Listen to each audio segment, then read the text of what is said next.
ಬಾಗಲಕೋಟೆ ಜಿಲ್ಲೆಯ ಮಹಿಳಾ ಚಾಲಕರ ಘಟಕದ ಉದ್ಘಾಟನಾ ಸಮಾರಂಭದ ಭವ್ಯ ದಿವ್ಯ ವೇದಿಕೆಯನ್ನು ಅಲಂಕರಿಸಿ ತಮ್ಮನ್ನು ಉದ್ದೇಶಿಸಿ ಆಶೀರ್ವಚನ ನೀಡಿ ತೆರಳಿರುವಂಥ ನಮ್ಮೆಲ್ಲರ ಪರಮ ಪೂಜ್ಯರು ಶ್ರೀ ಶ್ರೀ ಶ್ರೀ ಗವಿಸಿದ್ದೇಶ್ವರ ಮಹಾಸ್ವಾಮಿಗಳ ಹಳಿದವರೊಳಗೆ ನನ್ನ ಭಕ್ತಿಪೂರ್ವಕ ಅನಂತ ನಮನಗಳನ್ನು ಸಲ್ಲಿಸುತ್ತಾ,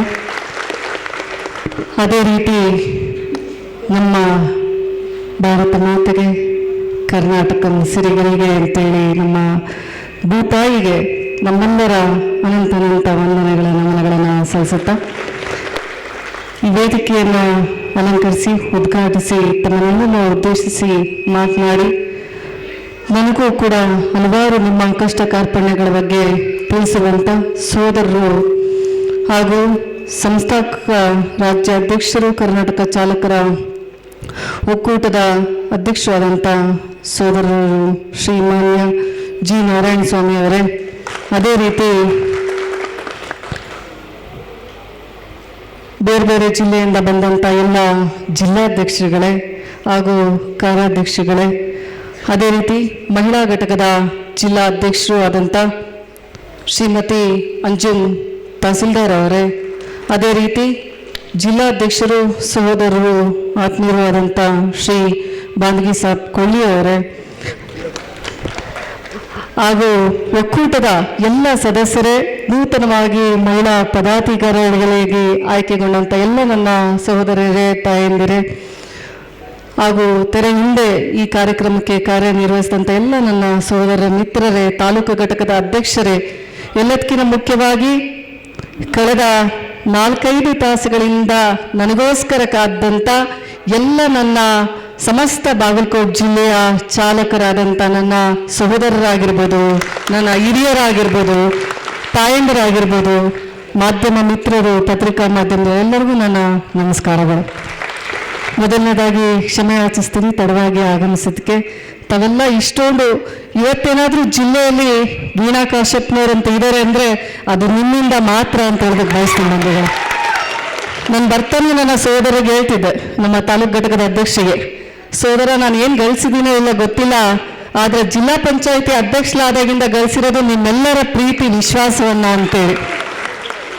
ಇವತ್ತು ನನ್ನ ಸಹೋದರರಾದಂಥ ಅಧ್ಯಕ್ಷರು, ರಾಜ್ಯಾಧ್ಯಕ್ಷರು ನಾರಾಯಣ ಸ್ವಾಮಿಯವರು ಸಾಕಷ್ಟು ವಿಷಯಗಳನ್ನು ನನಗೆ ತಿಳಿಸಿದ್ದಾರೆ. ನಾನು ಕೂಡ ನೋಡಿದ್ದೀನಿ ಜಿಲ್ಲಾ ಪಂಚಾಯಿತಿ ಅಧ್ಯಕ್ಷರಾದಾಗ ಯಾವ ರೀತಿ ಕಷ್ಟಗಳನ್ನು ಇವತ್ತು ಅನುಭವಿಸ್ತಾ ಇದ್ದಾರೆ ನನ್ನ ತಾಯಂದಿರು ಅಂತೇಳಿ ಇವತ್ತು ತಾಯಂದಿರು ವಿಷಯವಾಗಿ ನಾನು ಹೇಳೋದಕ್ಕೆ ಬಯಸ್ತೀನಿ. ಜೊತೆಗೆ ಚಾಲಕರಾಗಿ ನೀವು ಕೂಡ ಎಷ್ಟು ಕಷ್ಟಗಳನ್ನು ಅನುಭವಿಸ್ತಿದ್ದೀರಾ ಅಂತೇಳಿ ನಿಮ್ದು ನಾನು ಕೂಡ ನೋಡಿದ್ದೀನಿ ಅಂತ ಹೇಳೋದಕ್ಕೆ ಬಯಸ್ತೀನಿ. ಬಂಧುಗಳೇ, ಇವತ್ತಿನ ದುಬಾರಿ ದುನಿಯಾದಲ್ಲಿ ನಮ್ಮೆಲ್ಲ ಚಾಲಕರು ದುಡ್ದಂಥ ದುಡ್ಡಿನಲ್ಲಿ ಮಕ್ಕಳು ಫೀಸ್ ಕಟ್ಟಬೇಕಾ, ಮನೆ ನಿಭಾಯಿಸ್ಬೇಕಾ, ಮನೆಗೆ ರೇಷನನ್ನು ಕೊಂಡ್ಕೋಬೇಕಾ, ಎಲ್ಲದೂ ದುಬಾರಿ. ಇವತ್ತು ಏನು ಹೊಟ್ಟೆ ಮೇಲೆ ತಣ್ಣೀರು ಬಟ್ಟೆ ಹಾಕೊಂಡು ಮಲಗಬೇಕಾ, ಯಾಕಂದ್ರೆ EMI ಕಟ್ಟಬೇಕು. ತಿಂಗಳು ಬಂದ ತಕ್ಷಣ EMI ಕಟ್ಟಿಲ್ಲ ಅಂತಂದ್ರೆ ಗಾಡಿ ಹೇಳ್ಕೊಂಡು ಹೋಗ್ತಾರೆ, ಇಲ್ಲ ಕೀ ತಗೊಂಡು ಹೋಗ್ತಾರೆ. ಇವತ್ತು ಅದಕ್ಕಂತಾನೆ ಎಷ್ಟೋ ಜನ ನನ್ನ ಸಹೋದರರು ಓಲಾ ಊಬರ್ ಓಡಿಸ್ತಾ ಇದ್ದಾರೆ ಬೆಂಗಳೂರಲ್ಲಿ. ಸಾಕಷ್ಟು ಜನ ನನ್ನನ್ನು ಭೇಟಿ ಆಗ್ತಾರೆ. ನಮ್ಮ ಉತ್ತರ ಕರ್ನಾಟಕದವರು ಅಂತ ಭಾಳ ಹೆಮ್ಮೆ ನನಗೆ ಇವತ್ತು. ಯಾಕಂತಂದ್ರೆ ಅಣ್ಣ ಬಸವಣ್ಣವ್ರು ಹೇಳ್ತಾರೆ, ನನ್ನ ಸಹೋದರರು ಹೇಳ್ತಿದ್ರು, ಒಬ್ರು ಯಾರೋ ತಾಯಿ ಹೇಳಿದ್ರು ಕಸ ಎತ್ತೋರು ಅಂತೇಳಿ ಹೀಯಾಳಿಸ್ತಾರೆ ಅಂತೇಳಿ. ಇವತ್ತಿಂದ ಕೀಳು ಮನೋಭಾವನೆ ತೆಗೆದುಬಿಡ್ರಿ ಬಂಧುಗಳೇ. ನಾವಿರೋದು ಅಣ್ಣ ಬಸವಣ್ಣವ್ರ ನಾಡಲ್ಲಿ ಕಾಯಕವೇ ಕೈಲಾಸ ಅಂತೇಳಿ ಹೇಳ್ದಂಥವ್ರು ನಮ್ಮ ಶರಣರು. ಇವತ್ತು ನೀವು ಮಾಡುವಂಥ ಕಾಯಕದಲ್ಲಿ ಕೈಲಾಸವನ್ನು ಕಾಣಬೇಕು ಅಂತೇಳಿ ದಾರಿಯನ್ನು ಹಾಕೊಟ್ಟಂಥವ್ರು ನಮ್ಮ ಶರಣರು. ಅಂಥ ಶರಣರ ನಾಡಲ್ಲಿ ನಾವಿದ್ದೀವಿ.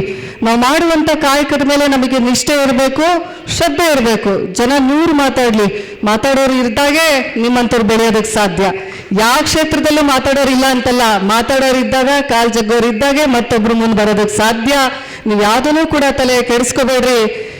ಈ ಕೈ ತೊಟ್ಟಲನ್ನೇ ತೂಗ್ತದೆ ಅಂತಂದ್ರೆ ಮಕ್ಕಳು ಸಣ್ಣವರಿದ್ದಾಗ ಅದರ ಗಲೀಜನ್ನು ಬೆಳೆದಂಥ ಕೈ, ಇವತ್ತು ಮನೆಯನ್ನು ಸ್ವಚ್ಛ ಮಾಡಿದಂಥ ಕೈ, ಅದೇ ಪೆನ್ನನ್ನು ಹಿಡಿದಂಥ IAS ಅಧಿಕಾರಿಯಾಗಿ ಪೆನ್ನನ್ನು ಹಿಡಿದಂಥ ಕೈ, ಇವತ್ತು ಅಧಿಕಾರವನ್ನು ನಿಭಾಯಿಸಿದ್ರ ಜೊತೆಗೆ ರಾಜಕೀಯ ಕ್ಷೇತ್ರ ಆಕಾಶದಿಂದ ಹಿಡಿದು ಭೂಮಿಯವರೆಗೂ ನೌಕೆಯನ್ನು ಓಡಿಸಿದಂತಳು ತಾಯಿ ಹೆಣ್ಣು ಅಂತ ಹೇಳಿ ಭಾಳ ಹೆಮ್ಮೆ ಗೌರವದಿಂದ ನಾವೆಲ್ಲರೂ ಹೇಳ್ಕೋಬೇಕು. ಇವತ್ತು ಸಾಕಷ್ಟು ಜನ ಒಂದು ಪುರಸಭೆಯಲ್ಲೂ ಮತ್ತೆಲ್ಲೋ ಒಂದು ಟಾಟಾ ಎಸಿಯ ಚಾಲಕರಾಗಿದ್ದಾರೆ ಅಂತೇಳಿ ನಾನು ಕೇಳ್ಪಟ್ಟೆ. ಭಾಳ ಖುಷಿ ಅನಿಸುತ್ತೆ. ಇವತ್ತು ನೀವು ಇದರ ಚಾಲಕರಾಗಿದ್ದೀರಾ, ಮುಂದೆ ನಿಮ್ಮ ಮಕ್ಕಳು ಏರೋಪ್ಲೇನ್ ಓಡಿಸುವಂಥ ಪೈಲಟ್ಗಳಾಗಲಿ ಅಂತೇಳಿ ನಾನು ಆಸೆ ಪಡ್ತೀನಿ ಬಂಧುಗಳು. ನೀವು ಭೂಮಿ ಮೇಲೆ ಗಾಡಿಯನ್ನು ಓಡಿಸ್ತೀರೋ ಅವರು ಅಂತರಿಕ್ಷದಲ್ಲಿ ಆಕಾಶದಲ್ಲಿ ಗಾಡಿ ಓಡಿಸುವಂಥವ್ರಾಗಲಿ ಅಂತೇಳಿ ನನ್ನ ಆಸೆಯನ್ನು ವ್ಯಕ್ತಪಡಿಸ್ತಾ, ಜೊತೆಗೆ ಇವತ್ತೇನು ಚಾಲಕರ ಕಷ್ಟ ಕಾರ್ಪಣ್ಯಗಳನ್ನು ಸರ್ಕಾರ ಒಂದೊಂದಾಗೆ ಒಂದು ಬಗೆಹರಿಸುವಂಥ ಕೆಲಸ ಮಾಡ್ತಾ ಇದೆ. ನಿಮ್ಮೆಲ್ಲರ ಕಷ್ಟಕ್ಕೆ ಸೋದರರಾದಂಥ ನಾರಾಯಣ ಸ್ವಾಮಿ ಅವರ ಜೊತೆಗೆ ನಾನು ಕೂಡ ನಿಂತ್ಕೋತೀನಿ. ಯಾವತ್ತೂ ಕೂಡ ನಾನು ಮೊದಲನೇದಾಗಿ ಜಿಲ್ಲಾ ಪಂಚಾಯತಿ ಅಧ್ಯಕ್ಷರಾದಾಗಿಂದ ಹೇಳ್ತಿರೋದು ಒಂದೇ ಮಾತು, ನಾನು ಯಾವತ್ತೂ ಕೂಡ ಬಾಗಲಕೋಟೆ ಜಿಲ್ಲೆಯ ಮನೆ ಮಗಳು, ನಿಮ್ಮ ಸಹೋದರಿ, ಮುಂದೂ ಇರ್ತೀನಿ, ಹಿಂದೂ ಅದೇ ಅಧಿಕಾರ ಇರಲಿ ಬಿಡಲಿ, ನಾನು ಯಾವತ್ತು ನಿಮ್ಮ ಜೊತೆಗೆ ನಿಮ್ಮ ಕಷ್ಟಗಳಿಗೆ ನಾನು ಹೆಗಲು ಕೊಡ್ತೀನಿ ಅಂತ ಹೇಳೋದಕ್ಕೆ ಬಯಸ್ತೀನಿ ಬಂಧುಗಳು. ಇವತ್ತು ಯಾಕೆ ಅಷ್ಟು ದೂರದಿಂದ ಬಂದೆ ಅಂದರೆ ನನ್ನ ಜನರು, ನನ್ನ ಜಿಲ್ಲೆಯ ಜನರು, ನನ್ನ ಮಹಿಳೆಯರು, ಗಂಡು ಮಕ್ಕಳಿಗೆ ನನ್ನ ಆಸೆ ಒಂದು ಅವರ ಸಮಸ್ಯೆಗಳನ್ನು ಬಗೆಹರಿಸಲ್ಲ ಅಂತೇನಿಲ್ಲ. ಅಣ್ಣ ಹೇಳ್ದಂಗೆ ಬರೀ ಹೆಣ್ಮಕ್ಳು ಬಗೆಹರಿಸಬೇಡ್ರಿ ಸಮಸ್ಯೆಗಳನ್ನು, ಗಂಡು ಮಕ್ಳು ನೋಡ್ರಿ ಅಂತ ಹೇಳಿದ್ರು. ಎಲ್ಲರದ್ದು ಸಮಸ್ಯೆ ಬಗೆಹರಿಸ್ತೀನಿ. ಹೆಂಗರಡು ಅಂತಾರಲ್ಲ, ಹೆಣ್ಮಕ್ಳು ಅಂದಮೇಲೆ ಸ್ವಲ್ಪ ಆ ಕಡೆ ಜಗತ್ತು ನಮಗೆ. ಯಾಕಂತಂದ್ರೆ ಅವರಿಗೆ ಅವರ ಕಷ್ಟಗಳಿಗೆ ಆಗುವಂಥವ್ರು. ಜಿಲ್ಲಾ ಪಂಚಾಯತಿ ಅಧ್ಯಕ್ಷರಾಗಿ, ಒಬ್ಬ ಮಹಿಳಾ ಅಧ್ಯಕ್ಷರಾಗಿ ನಾನು ಆದಾಗ ಬಹಳಷ್ಟು ಜನ ಹೆಣ್ಮಕ್ಳು ಬಂದು ಅವರ ಸಮಸ್ಯೆಗಳನ್ನು ಹೇಳ್ಕೊತಿದ್ರು. ಅದೇ ಜಾಗದಲ್ಲಿ ಒಬ್ಬ ಗಂಡು ಮಕ್ಳು ಇದ್ದಿದ್ರೆ ಅವ್ರು ಹೋಗಿ ಹೇಳ್ಕೊಳೋದಕ್ಕೆ ಸಾಧ್ಯ ಆಗ್ತಿರ್ಲಿಲ್ಲ. ಆ ಒಂದು ನಿಟ್ಟಿನಲ್ಲಿ ಹೆಣ್ಮಕ್ಳಿಗೆ ಒಂದು ಶಕ್ತಿಯಾಗಿ ನಿಲ್ಲಬೇಕು ಅನ್ನುವಂಥದ್ದು ನನ್ನ ದೊಡ್ಡ ಕನಸು ಅಂತ ಹೇಳೋದಕ್ಕೆ ಬಯಸ್ತೀನಿ. ಇವತ್ತು ಅವರಿಗೆ ದಾರಿದೀಪವಾಗಿ, ಅವರ ಕಷ್ಟಗಳಿಗೆ ನನ್ನಿಂದ ಕೈಯಲಾದಂಥ ಸಹಾಯವನ್ನು ಮಾಡಿ ಅವರಿಗೆ ಶಕ್ತಿ ತುಂಬುವಂಥ, ಅವರಿಗೆ ಸ್ಥೈರ್ಯ ತುಂಬುವಂಥ, ಇವತ್ತು ಹೆಣ್ಣು ಮಕ್ಕಳಿಗೆ ಮುಖ್ಯವಾಗಿ ಬೇಕಾಗಿರೋದು ಆತ್ಮಸ್ಥೈರ್ಯ. ಎಷ್ಟೇ ಸರಿ ಬಿದ್ದರೂ ಕೂಡ ಮತ್ತೆ ಎದ್ದು ನಿಲ್ಲುವಂಥ ಆತ್ಮಸ್ಥೈರ್ಯ ಇದ್ರೆ ಒಂದಲ್ಲ ಒಂದು ದಿನ ಗೆಲುವು ನಮ್ಮದು ಅಂತೇಳಿ ನಾವು ಭಾವಿಸ್ಬೇಕು ಬಂಧುಗಳು. ಇವತ್ತು ಅಂಥ ಆತ್ಮಸ್ಥೈರ್ಯವನ್ನು, ಅಂಥ ಶಕ್ತಿಯನ್ನು ನೀವು ಬೆಳೆಸ್ಕೋಬೇಕು ಅಂತಂದ್ರೆ ಮಾನಸಿಕವಾಗಿ ನೀವು ಗಟ್ಟಿಯಾಗಿರ್ಬೇಕು. ಯಾರೇ ಏನೇ ಅಂದ್ರೂ ಕೂಡ ತಲೆ ಕೆಡ್ಸ್ಕೋಬೇಡ್ರಿ. ಇವತ್ತು ನೀವು ಮಾಡುವಂಥ ಕೆಲಸ ದೇವರ ಕೆಲಸ ಅಂತೇಳಿ ಭಾವಿಸಿ, ಯಾವುದೇ ಕೆಲಸ ಆದರೂ ಕೂಡ ಯಾವುದು ಚಿಕ್ಕದಲ್ಲ ದೊಡ್ಡದಲ್ಲ. ಇವತ್ತು ನೀವು ಆ ಕೆಲಸ ಮಾಡಲಿಲ್ಲ ಅಂತಂದ್ರೆ ನಾಳೆ ನಿಮ್ಮ ಮನೆ ನಡೆಯಲ್ಲ. ಇವತ್ತು ಮನೆ ನಡಿಬೇಕು ಅಂತಂದ್ರೆ ಎಷ್ಟೋ ಮನೆಗಳು ನಡೀತಾ ಇರೋದು ಹೆಣ್ಮಕ್ಳಿಂದ ಅಂತೇಳಿ ಭಾಳ ಹೆಮ್ಮೆಯಿಂದ ಹೇಳೋದಕ್ಕೆ ಬಯಸ್ತೀನಿ ಬಂಧುಗಳೇ. ಇವತ್ತು ಎಷ್ಟೋ ಜನ ಮನೆಯಲ್ಲಿ ಗಂಡ್ಮಕ್ಳು ದುಡಿಲಿಲ್ಲ ಅಂತಂದ್ರು, ಇವತ್ತು ಏನೇ ಒಂದು ದುಶ್ಚಟಕ್ಕೆ ಬಲಿಯಾಗಿದ್ರು ಕೂಡ, ಇಲ್ಲ ಅವ್ರು ಏನೇ ಒಂದು ರೋಗಕ್ಕೆ ಪಾರ್ಸಿನೋ ಏನೇನೋ ಆಗಿ ಹಾಸಿಗೆ ಹಿಡ್ದಿರ್ತಾರೆ. ಅಂತ ಮನೆ ನಡೆಸುವಂತಳು ಇವತ್ತು ಹೆಣ್ಣು ಅಂತ ಹೇಳ್ತೀನಿ. ಹೆಣ್ಣಿಗೆ ಅದಕ್ಕೆ ಭೂಮಿ ತಾಯಿಗೆ ಹೋಲಿಸಿದ್ದಾರೆ, ಇವತ್ತು ನದಿಗಳಿಗೆ ಹೋಲಿಸಿದ್ದಾರೆ. ಹೆಣ್ಣನ್ನ ಎಲ್ಲದಕ್ಕೂ ಗೋಮಾತೆಯಿಂದ ಹಿಡಿದು ಎಲ್ಲದಕ್ಕೂ ಯಾಕೆ ಹೆಣ್ಣನ್ನ ಹೋಲಿಸಿದ್ದಾರೆ ಅಂತಂದ್ರೆ ಹೆಣ್ಣಿಗೆ ಆ ಶಕ್ತಿ ಇದೆ ಅಂತ ಅನ್ನೋದಕ್ಕೋಸ್ಕರ ಇವತ್ತು ಹೆಣ್ಣಿಗೆ ಆ ಒಂದು ಮಾತೃ ಸ್ವರೂಪವನ್ನ ಇಡೀ ಭಾರತಾಂಬೆ ಅಂತ ಹೇಳ್ತಾರೆ. ಇವತ್ತು ಆ ಭಾರತ ಮಾತೆಗೆ ನಮ್ಮನ್ನ ಹೋಲಿಸ್ತಾರೆ ಅಂತಂದ್ರೆ ನಮ್ಮಲ್ಲಿ ಆ ಶಕ್ತಿ ಇದೆ. ಇವತ್ತು ನವಶಕ್ತಿ ಅಂತ ಹೇಳ್ತೀವಿ. ಚಾಮುಂಡೇಶ್ವರಿ 9 ಕೈಗಳನ್ನ ಇಟ್ಕೊಂಡಿದ್ದಾಳೆ. ನಮಗೂ ಕೂಡ 9 ಕೈಗಳಿದೆ, ಕಾಣಿಸಲ್ಲ ಅಷ್ಟೇ. 2 ಕೈ ಮಕ್ಳು ಕೆಲಸ ಮಾಡುತ್ತೆ, 2 ಕೈ ಗಂಡನ ಕೆಲಸ, 2 ಕೈ ಅಧಿಕಾರಿಗಳಾಗಿ ಕೆಲಸ, ಇನ್ನು ಎಲ್ಲ ಕೆಲಸವನ್ನ ನಿಭಾಯಿಸ್ಕೊಂಡು ಮನೆಯನ್ನ ನಿಭಾಯಿಸುವಂತಳು ಹೆಣ್ಣು. ಇವತ್ತು ಗಂಡು ಮಕ್ಕಳು ಇವತ್ತು ಬೆಳಗ್ಗೆ ಎದ್ದ ತಕ್ಷಣ ಟಿಫಿನ್ ಮಾಡಿ ಹೊರಟ್ರೆ ಮನೆಯದೆಲ್ಲ ಕೆಲಸ ಮುಗಿಸಿ ನಾನು ಕೂಡ ನನ್ನ ಮಕ್ಕಳನ್ನ ಸ್ಕೂಲಿಗೆ ಕಳಿಸಿ ಅವ್ರ ಜವಾಬ್ದಾರಿ ನಿಭಾಯಿಸೋದೇ ಇಲ್ಲಿ ಬಂದಿರೋದು. ಇವತ್ತು ಎಲ್ಲ ಜವಾಬ್ದಾರಿಯನ್ನು ನಿಭಾಯಿಸಿ ನಮಗೆ ನಾವು ಆಯ್ಕೆ ಮಾಡಿಕೊಂಡಂಥ ಕ್ಷೇತ್ರದಲ್ಲೂ ಕೂಡ ನಮ್ಮ ಹೆಸರು ಮಾಡುವಂಥದ್ದು ಕೆಲಸ ನಮ್ಮದಾಗಬೇಕು ಅಂತ ಹೇಳ್ತಾ, ಇವತ್ತು ನಿಮ್ಮೆಲ್ಲ ಕಷ್ಟಗಳನ್ನು ಏನು ನನ್ನ ಮುಂದೆ ಇಟ್ಟಿದ್ದೀರಾ, ಮೊದಲನೇದಾಗಿ ನನ್ನನ್ನು ಇಲ್ಲಿ ಭಾಳ ಆತ್ಮೀಯತೆಯಿಂದ ನಮ್ಮ ಜಿಲ್ಲಾಧ್ಯಕ್ಷರು, ನಮ್ಮ ಅಣ್ಣ ಯಾವತ್ತೂ ಕೂಡ ನನ್ನ ಒಂದು ಕೇಂದ್ರದ ಸರ್ಕಾರ ಒಂದು ಆ್ಯಕ್ಟನ್ನು ಪಾಸ್ ಮಾಡಿತ್ತು. ಕಳೆದ ಬಾರಿ ಸರ್ಕಾರದಲ್ಲಿ ಒಂದು ಆ್ಯಕ್ಟನ್ನು ಪಾಸ್ ಮಾಡಿತ್ತು. ಅವತ್ತು ಒಂದು ಫೋನ್ ಮಾಡಿದ್ರು ನನಗೆ, ಬೇರೆ ಎಲ್ಲ ಕಾರ್ಯಕ್ರಮಗಳಿದ್ವು, ಪ್ರತಿಭಟನೆನ ನಾನು ಮುಂದೆ ಯಾವತ್ತೂ ಕೂಡ ಕೈ ಎತ್ತಿದ್ದೀನಿ. ಯಾವುದೇ ಪ್ರತಿಭಟನೆ ನಡೆದರೂ ಕೂಡ ಅದರಲ್ಲಿ ಹೋಗಿ ಭಾಗವಹಿಸೋದು. ಯಾಕಂತಂದ್ರೆ ಇವತ್ತು ನ್ಯಾಯಕ್ಕೋಸ್ಕರ ನಾವು ಧ್ವನಿ ಎತ್ತಬೇಕು. ಇವತ್ತು ಧರ್ಮಕ್ಕೋಸ್ಕರ, ನ್ಯಾಯಕ್ಕೋಸ್ಕರ, ಸ್ವಾಭಿಮಾನಕ್ಕೋಸ್ಕರ ಧ್ವನಿ ಎತ್ತಿದಾಗ ಮಾತ್ರ ನಮ್ಮ ತನ ಉಳಿಸ್ಕೊಳ್ಳೋದಕ್ಕೆ ಸಾಧ್ಯ ಅಂತ ಹೇಳಕ್ ಬಯಸ್ತೀನಿ. ಅಂತ ಒಂದು ಕೇಂದ್ರ ಸರ್ಕಾರ ಇವತ್ತು ಚಾಲಕರು ಆಕ್ಸಿಡೆಂಟನ್ನು ಮಾಡಿದ್ರೆ ಅಲ್ಲೇ 10 ಲಕ್ಷ ಪರಿಹಾರವನ್ನ ಕಟ್ಟಬೇಕು ಅಂತ ಹೇಳಿದ್ರು. ನಾನು ಅಂದು ಹೇಳಿದೆ, ಇವತ್ತು EMI ಕಟ್ಟೋದಕ್ಕೆ ದುಡ್ಡಿಲ್ಲ, 10 ಲಕ್ಷ ರೂಪಾಯಿ ಕಟ್ಟಬೇಕು ಅಂತಂದ್ರೆ ಎಲ್ಲಾದ್ರೂ ಕೊಳ್ಳೆ ಹೊಡ್ಕೊಂಡು ಬರ್ಬೇಕು ಅವರು ಅಂತೇಳಿ. ಇವತ್ತು ಏನಾದ್ರೂ ಕೇಂದ್ರ ಸರ್ಕಾರ ಆಗಿರ್ಬೋದು, ಇವತ್ತು ಏನಾದ್ರೂ ಈ ಥರ ಆ್ಯಕ್ಟ್ಗಳನ್ನು ಪಾಸ್ ಮಾಡಿದಾಗ ಅಲ್ಲಿ ಹಲವಾರು ಜನ ಸ್ವಲ್ಪ ಒಂದಿಷ್ಟು ಜನ ಇದ್ರು. ಇಡೀ ಜಿಲ್ಲೆಯವರ ಧ್ವನಿಯಾಗಿ ಪ್ರತಿಭಟನೆಗಳು ಮಾಡಿ ನೀವು ಧ್ವನಿಯನ್ನು ಎತ್ತಿದ್ರೆ ಖಂಡಿತವಾಗ್ಲೂ ನಿಮಗೆ ನ್ಯಾಯ ಸಿಗೋದ್ರಲ್ಲಿ ಎರಡು ಮಾತಿಲ್ಲ ಅಂತ ಹೇಳ್ತಾ, ಇವತ್ತೇನು ಮಹಿಳಾ ಚಾಲಕಿಯರ ವಿವಿಧ ಬೇಡಿಕೆಗಳೇನಿದೆ, ಗ್ರಾಮ ಪಂಚಾಯಿತಿಯ ಸಿಬ್ಬಂದಿಯ ನೇರ ನೇಮಕಾತಿ ಮಾಡಿಕೊಳ್ಬೇಕು ಅಂತೇಳಿ ಅಣ್ಣ ಹೇಳ್ದಂಗೆ ನಾನು ಕೂಡ ಜಿಲ್ಲಾ ಪಂಚಾಯಿತಿ ಅಧ್ಯಕ್ಷರಾಗಿ ಕಾರ್ಯನಿರ್ವಹಿಸಿರೋದ್ರಿಂದ ಯಾವುದೇ ಕೂಡ ನೇರ ನೇಮಕಾತಿ ಕೆಲವೊಂದು ಬಾರಿ ಕರೀತಾರೆ ಸರ್ಕಾರದಿಂದ, ಆದಷ್ಟು ನೇಮಕಾತಿಗಳು ಆಗೋದು ಇವತ್ತು ಏನು ನಾವು ಏಜೆನ್ಸಿಗಳು ಅಂತ ಹೇಳ್ತೀವಿ, ಆ ಒಂದು ಕಾಂಟ್ರಾಕ್ಟ್ ಬೇಸಿಸ್ ಮೇಲೆ ನಾವು ಸಿಬ್ಬಂದಿಗಳನ್ನು ತಗೊಳ್ಳುವಂಥದ್ದನ್ನು ನಾವು ಮಾಡ್ತೀವಿ ಬಂಧುಗಳೇ. ಇವತ್ತು ಟೆಂಡರ್ನ ಕರೆದು ಸಿಬ್ಬಂದಿಗಳನ್ನು ತಗೊಳ್ಳುವಂಥದ್ದನ್ನು ಮಾಡ್ತೀವಿ. ಆ ಕಾಂಟ್ರಾಕ್ಟ್ ಬೇಸಿಸ್ ಮೇಲೆ ನೀವು ಕೆಲಸವನ್ನು ಮಾಡಿದಾಗ ಬಹಳಷ್ಟು ಜನ ನಾವು ನೋಡಿದಾಗ ಎಲ್ಲೂ ತೆಗೆದಾಕ್ತಂತ ಇತಿಹಾಸ ಇಲ್ಲ. ಒಂದು ಸರಿ ನಿಮ್ಮನ್ನು ತಗೊಂಡ್ರು ಅಂದರೆ ನೀವು ಗೌರ್ಮೆಂಟಿಂದ ಅದಕ್ಕೆ ಪ್ರಮಾಣ ಪತ್ರ ಬೇಕು, ಗೌರ್ಮೆಂಟಿಂದನೇ ಜಾಬ್ ಆಗಬೇಕು ಅಂತಂದರೆ ಅದು ಕಷ್ಟ. ಇವತ್ತು ಎಲ್ಲೇ ಕಾಂಟ್ರಾಕ್ಟ್ ಬೇಸ್ ಸಿಕ್ಕರೂ ಕೂಡ ನೀವು ಹೋಗ್ರಿ, ಯಾಕಂತಂದ್ರೆ ಎಲ್ಲೂ ನಿಮ್ಮನ್ನು ತೆಗೆದಾಕುವಂಥ ಕೆಲಸ ಆಗಲ್ಲ. ಎಲ್ಲೋ ಒಂದೋ ಎರಡೋ ಆ ಥರದ್ದು ನಡೆಯುತ್ತೆ ಹೊರತು ಹಲವಾರು ಜನ 16 ವರ್ಷಗಳಿಂದ ಹಾಸ್ಪಿಟಲಲ್ಲಿ ಆಗಿರ್ಬೋದು, ಹಾಸ್ಟೆಲಲ್ಲಿ ಆಗಿರ್ಬೋದು, ಇನ್ನು ಬೇರೆ ಬೇರೆ ಇಲಾಖೆಯಲ್ಲಿ ಕೆಲಸ ನಿರ್ವಹಿಸ್ತಾ ಇದ್ದಾರೆ. ಇವತ್ತು ನೇರ ನೇಮಕಾತಿ ಸರ್ಕಾರದಿಂದ ಕೆಲವೊಂದು ಬಾರಿ ಅಷ್ಟೇ ಕರೆಯುವಂಥದ್ದು. ನಿಮಗೆ ಪರ್ಮನೆಂಟ್ ಆಗಿ ನಿಮಗೆ ಗೌರ್ಮೆಂಟಿಂದನೇ ಆದೇಶ ಬೇಕು ಅಂತ ಕಾಯ್ಕೊಂತ ಕೂತ್ರೆ ನಿಮ್ಮ ತಲೆ ಕೂದಲೆಲ್ಲ ಬೆಳ್ಳಗಾಗಿ ನೀವು ಅಜ್ಜಿಯಾಗಿ ನಿಮ್ಮ ಮೊಮ್ಮಕ್ಕಳಿಗೆ ಆದೇಶ ಪತ್ರ ಬರಬೇಕಾಗುತ್ತೆ. ಆ ನಿಟ್ಟಿನಲ್ಲಿ ಇವತ್ತು ಕಾಂಟ್ರಾಕ್ಟ್ ಬೇಸಿಸ್ ಮೇಲೆ ಆದರೂ ನೀವು ಹೋಗ್ರಿ ಅಂತ ಹೇಳ್ತಾ, ಜೊತೆಗೆ ಇವತ್ತು NRL ಸಹ ಸ್ವಸಹಾಯ ಸಂಘದಿಂದ ತರಬೇತಿ ಪಡೆದುಕೊಂಡು ಮಹಿಳೆಯರನ್ನೇ ನೇಮಿಸಿಕೊಳ್ಳಬೇಕು ಅಂತೇಳಿ ಇವತ್ತು ಅದೇ ರೀತಿ ಏಕರೂಪ ಸಂಭಾವನೆ ಹೇಳಿದ್ದೀರಾ, ಕನಿಷ್ಠ ವೇತನ ಹೇಳಿದ್ದೀರಾ, ಸೇವಾ ಭದ್ರತೆ ಹೇಳಿದ್ದೀರಾ, ಪ್ರತಿ ತಿಂಗಳು ಮೊದಲನೇ ವಾರದಲ್ಲೇ ಸಂಬಳ ಸಿಗುವಂತ ಆಗಬೇಕು ಅಂತ ಹೇಳಿದ್ದೀರಾ, ವಾಹನ ವಿಮೆ ಹೇಳಿದ್ದೀರಾ, ಗ್ರಾಮ ಪಂಚಾಯಿತಿಯಿಂದನೇ ವಾಹನದ ಖರ್ಚು ವೆಚ್ಚ ಪಂಚಾಯಿತಿಯವರ ಭರಿಸಬೇಕು ಅಂತ ಹೇಳಿದ್ದೀರಾ. ಇದಿಷ್ಟರಲ್ಲೂ ನಾನು ಕಾರ್ಯನಿರ್ವಹಿಸಿರೋದ್ರಿಂದ ಇದು ಮುಖ್ಯವಾಗಿ ಮುಖ್ಯ ಕಾರ್ಯನಿರ್ವಾಹಕ ಅಧಿಕಾರಿಗಳು ಹಾಗೂ ಜಿಲ್ಲಾ ಪಂಚಾಯಿತಿ ಅಧ್ಯಕ್ಷರು ಒಂದು ಅಧೀನದಲ್ಲೇ ಇದು ಮುಗಿದೋಗುವಂಥ ಕೆಲಸ. ಇವತ್ತು ಮುಖ್ಯ ಕಾರ್ಯನಿರ್ವಾಹಕ ಅಧಿಕಾರಿಗಳೇ ಇದನ್ನ ಒಂದು ಪ್ರಾವಿಷನ್ ನೀಡಬಹುದು. ಗ್ರಾಮ ಪಂಚಾಯಿತಿಯಲ್ಲಿ ಎಷ್ಟು ಫಂಡ್ ಸೌಲಭ್ಯಗಳು ಇದೆ, ಎಷ್ಟು ಇವತ್ತು ಗ್ರಾಮ ಪಂಚಾಯಿತಿಯಲ್ಲಿ ಇರುವಂಥ ಅನುದಾನ ಎಷ್ಟು, ಯಾವುದಕ್ಕೆ ಬಳಕೆ ಆಗಿದೆ, ಬಳಕೆ ಆಗಲಿಲ್ಲದಂಥ ಅನುದಾನವನ್ನ ನಾವು ಮತ್ತೆ ಯಾವುದಕ್ಕೆ ಬಳಕೆ ಮಾಡ್ಬೋದು ಅಂತೇಳಿ ಒಂದು ರಿವ್ಯೂ ಮೀಟಿಂಗ್ ಅನ್ನ ತಗೊಂಡು ನಾವು ಇದನ್ನ ಬಗೆಹರಿಸ್ಬೋದು ಅಂತೇಳಿ ನನ್ನ ಅನಿಸಿಕೆ. ನಾನು ಮುಖ್ಯ ಕಾರ್ಯನಿರ್ವಾಹಕ ಅಧಿಕಾರಿಗಳ ಅವ್ರ ಜೊತೆಗೂ ಕೂಡ ಚರ್ಚೆ ಮಾಡ್ತೀನಿ.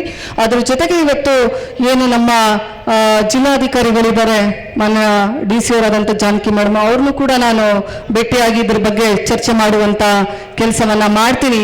ಇದು ಇದೇ ಹಂತದಲ್ಲೇ ಬಗೆಹರಿಸ್ಕೊಳ್ಬೋದು. ಈ ಹಂತದಲ್ಲಿ ಅನುದಾನ ಇಲ್ಲ ಅಂತಂದ್ರೆ ಖಂಡಿತವಾಗ್ಲೂ RDPR ಮಿನಿಸ್ಟರ್ ಆದಂತ ನಮ್ಮ ಪ್ರಿಯಾಂಕ್ ಖರ್ಗೆ ಸರ್ನ ಭೇಟಿಯಾಗಿ ಅವ್ರಿಗೂ ಕೂಡ ನಾನು ಮನವಿಯನ್ನ ನೀಡೋದ್ರ ಜೊತೆಗೆ ಇವತ್ತು ಒಂದಿಷ್ಟು ಸೌಲಭ್ಯಗಳು ನಮ್ಮ ರೆವಿನ್ಯೂ ಇಲಾಖೆಯಿಂದನೂ ಬರುತ್ತೆ.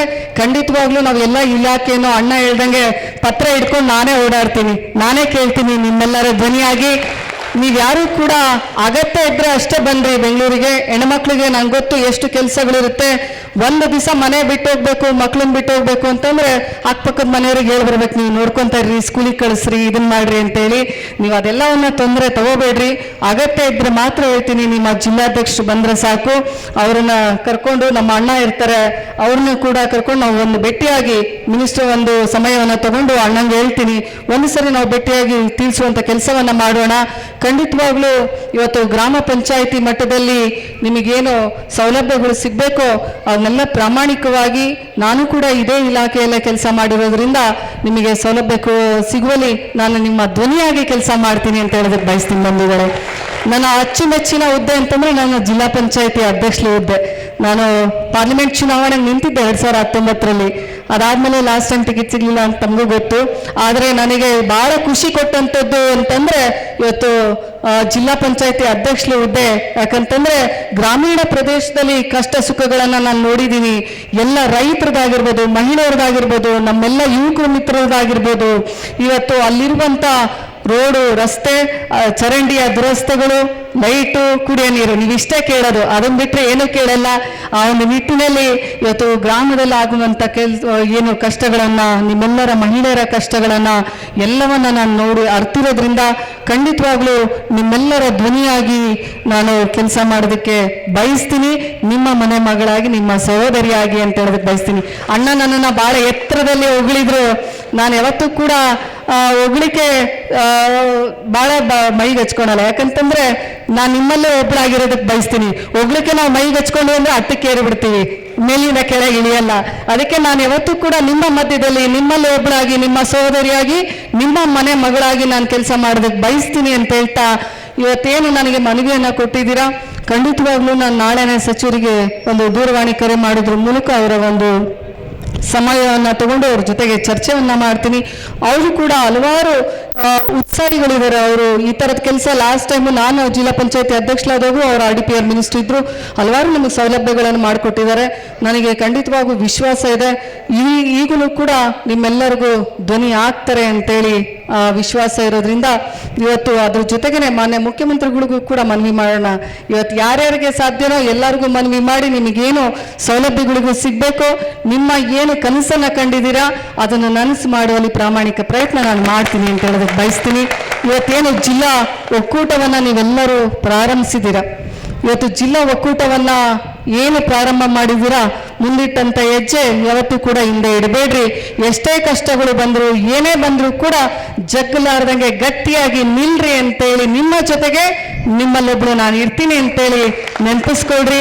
ನೀವು ಯಾವಾಗ ಕರಿತೀರಾ ನಾನು ಹಾಜಿರ್, ನೀವು ಯಾವತ್ತೇ ಕರೆದ್ರು ಕೂಡ ನಿಮ್ಮ ಜೊತೆಗೆ ನಾನು ಇರ್ತೀನಿ ಅಂತ ಹೇಳ್ತಾ, ನಿಮ್ಮೆಲ್ಲರಿಗೂ ಶುಭವಾಗಲಿ. ಇವತ್ತಿನ ಜಿಲ್ಲಾ ಘಟಕವನ್ನು ಶುರು ಮಾಡಿದ್ದೀರಾ, ಶುಭವಾಗಲಿ ಅಂತೇಳಿ ಶುಭ ಹಾರೈಸ್ತಾ, ಅದರ ಜೊತೆಗೆ ನಿಮ್ಮ ಒಕ್ಕೂಟ ಗಟ್ಟಿಯಾಗಿರಲಿ ಅಂತೇಳಿ ನಿಮ್ಮೆಲ್ಲರಿಗೂ ನಾನು ಭಗವಂತನಲ್ಲಿ ಪ್ರಾರ್ಥಿಸ್ತಾ, ಯಾವುದೂ ಕೆಲಸ ಕೂಡ ಚಿಕ್ಕದಲ್ಲ, ಮಾಡುವಂಥ ಕೆಲಸ ಚಿಕ್ಕದಿರ್ಬೋದು, ಮನಸ್ಸು ದೊಡ್ಡದಿದ್ರೆ ಸಾಕು ಅಂತೇಳಿ ನಾನು ಕೊನೆಯದಾಗಿ ಹೇಳ್ತಾ, ಇವತ್ತು ನಮ್ಮೆಲ್ಲರಿಗೂ ಏನು ಇಷ್ಟೊತ್ತವರೆಗೂ ನನ್ನನ್ನು ಕಾದಿ ಭಾಳ ಆತ್ಮೀಯತೆಯಿಂದ ಬರಮಾಡ್ಕೊಂಡಿದ್ದೀರಾ.